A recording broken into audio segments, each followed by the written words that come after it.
were real long farms. It's part of Michigan's heritage. That's right. Founded by the French, and this was just their style, and this is what they had in the Detroit area originally. That's right. Too. Matter of fact, most of the settlers would have maybe been in Detroit or had relatives in Detroit. And there were other farms up and down the river too.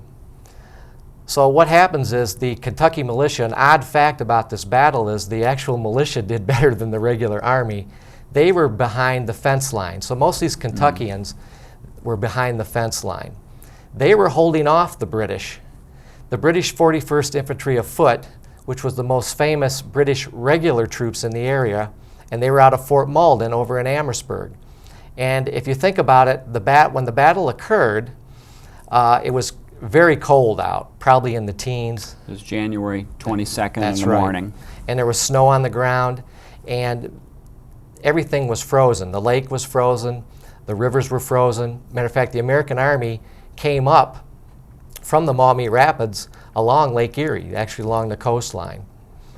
Well, the British came across the Detroit River.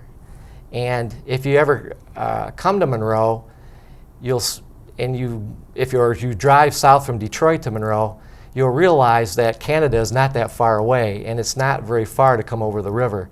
So the British didn't have very far to come. So they mostly came from Detroit or from Canada? Yeah, from Fort Malden. And the Americans have just gone in on January 18th, and they've kicked out some British there, and they've gone off and gotten help? That's right. They went back, resupplied, and remember the Americans had 934 men, the British come back with over 1,300.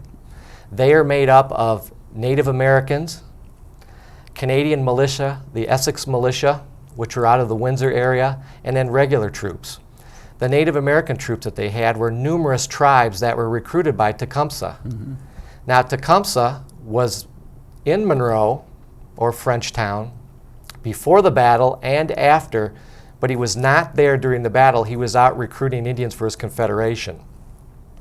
Your main tribes would have been the Potawatomi, who were from there, the Wyandot, the Huron, the Chippewa, but we also had Native Americans there from the Sauk and Fox, from Wisconsin and Illinois, and as far away as Alabama were the Creeks. They were involved. So they were all part of Tecumseh's Confederation. And they had been recruited, or they were allied with the British at this point. That's right. They saw that, of course, as their best bet to regain their lands and keep the settlers, from occupying their lands.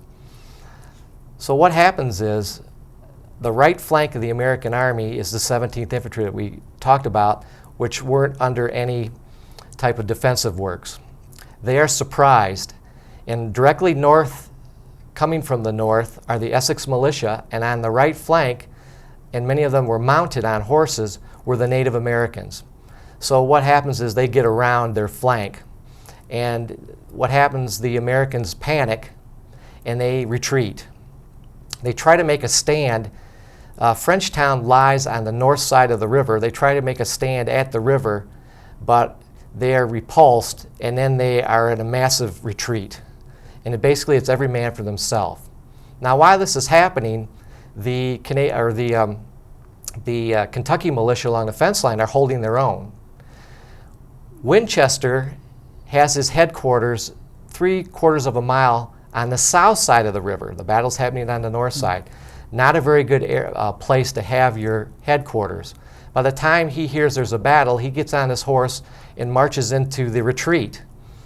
He was captured. He's moving forward and they're coming back. That's right. He's moving right into the mass of his army retreating. But again, it's the right flank that's retreating. Well, he's captured by the Native Americans, and he surrenders.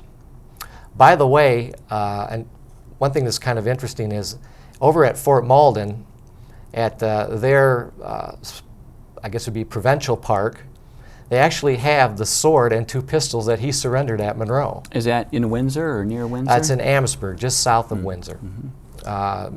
It's in the summer, it's a very pretty drive, and it's right on the Detroit River. Basically, it's across from Brownstown area, south of Detroit. But anyways, he's captured, and he surrenders the whole American army, even though his troops along the fence line are winning. Still fighting. That's and right. doing well. what happens is a white flag comes out along the picketed fence area, and the Kentucky troops think it's a armistice, or I shouldn't say it, a truce to pick up their dead and wounded. Well, they find out that Winchester has surrendered them all. Their main concern is they're wounded. They want their wounded protected. And what's happened is the Native Americans know who they're fighting. They know they're fighting Kentuckians, and they have a history of fighting each other from Daniel Boone's time. There's quite an animosity between the two groups. That kind of leads up to what happens the next day. Well, Colonel Proctor is the British commander. He tells the Americans, as long as you surrender, we'll take care of your wounded. We'll come back the next day. Well, again, there's snow on the ground, and they had to use sleds. So the British took their wounded and casualties back first. And the next day they were going to come back. That was the 23rd. Well, what happens is that the Native Americans come back before the actual British Army does. So the Americans are still near the battlefield? Yeah. And they're unarmed, they've given up their weapons? Correct. Out of these 934 men, in the end, again, only 33 will escape.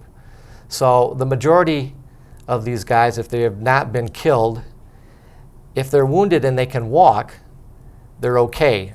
And what happens was they were marched away. Over 500 prisoners were marched away, and eventually they were actually marched all the way to Fort George, which is on the Niagara River, which is a long ways to go. Eventually they would be paroled after that. But there were 60 Kentuckians, basically, that were severely wounded, and they were put up in local houses and barns in Frenchtown. Well, when the Native Americans came back, they went from barn to barn and house to house and dragged them out and killed them in many different ways and left them there. So you had, by the time this is over with, you have probably about 300 dead strewn all along modern-day Monroe. Today would be on the east side of the town. And they laid there for 8 months because the locals were not allowed to bury them. The Indians threatened to kill them if they buried them. So they actually stayed there for 8 months until Johnson's mounted riflemen and Harrison and his army came through Monroe on their way to the Battle of the Thames, and that's when they were buried. So just to recap here, we're talking about the War of 1812, the Battle of the River Raisin, which is near present-day Monroe, and American Army moves in, occupies the area, throws out a small British force, but 4 days later they come back in numbers. The American general surrenders. Right. And the bulk of the survivors are prisoners then, and they're marched off, but it's the wounded who are remaining behind. They're in the settlement. There's about 60 of them, and they're massacred the next day by some of the Native American troops who are allied with the British. Correct. And this is in January of 1813, right? And you say their bodies are left out there in the cold. They're not, the locals aren't allowed to bury them. What's happening in the bigger picture of the war at this time? I mean, it sounds like the British are doing well, but right. Well, we're still in. The United States must win because we're back in Michigan now. That's not right, in Canada. But as you know, the War of 1812 was a draw.